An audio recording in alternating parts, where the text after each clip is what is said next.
வேலூர் மாவட்டம் விரிஞ்சிபுரம் கிராமம் அரசினர் மேல்நிலைப் பள்ளியில் 10ஆம் வகுப்பு ஆ பிரிவில் படிக்கும் நான். என் பெயர் சுஹானா ஃபத்திமா. நான் இன்று பேச வந்துள்ள தலைப்பு ஜான்சி ராணி லட்சுமிபாயை பற்றி தான் நான் உங்ககிட்ட இப்போ பேச போகிறேன். இது நான் ஒரு கதையாக சொல்கிறேன்.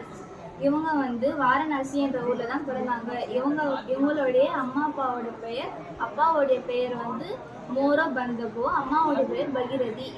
இவங்களுக்கு அம்மா அப்பா வைத்த பெயர் என்னன்னா மணிகர்ணிகா. இவங்க சின்ன வயசுலேயே வாழ்வீச்சு, துப்பாக்கி சுடுதல், அப்புறம் குதிரை போல சவாரி பண்ணுறது, அதுக்கப்புறமா இன்னும் நிறைய கலைகள் எல்லாம் சின்ன வயசுலேயே வீர கலைகள் எல்லாம் நிறைய கற்றுருக்காங்க. அதுக்கப்புறமா எங்களுடைய நாடு ஜான்சி தான். அதனால தான் எங்கள் பேர் ஜான்சி ராணின்னு சொல்லி வச்சுருக்காங்க. ஜான்சியை பிரிட்டிஷ்காரங்க கைப்பற்றிருக்காங்க. அதுக்கப்புறமா இவங்க அந்த ஜான்சி நாடை மீட்டெடுக்கிறதுக்காக ஆங்கிலேயர்கள் கூட ரொம்ப கடுமையாக போரிட்டு அதுக்கப்புறமா அவங்களுடைய நாடை மறுபடியும் மீட்டெடுத்தாங்க.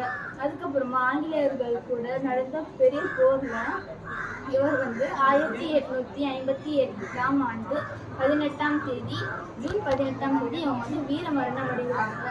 தன்மானமும் தைரியமும் விளைந்த நாடு, மங்கையருக்கு வீரமும் துணிவும் தந்த நாடு, சுதந்திர வேள்வியை தந்த வீரமங்கை ஜான்சி ராணி வாழ்ந்த நாடு நம் இந்திய நாடு. அனைவருக்கும் நன்றி.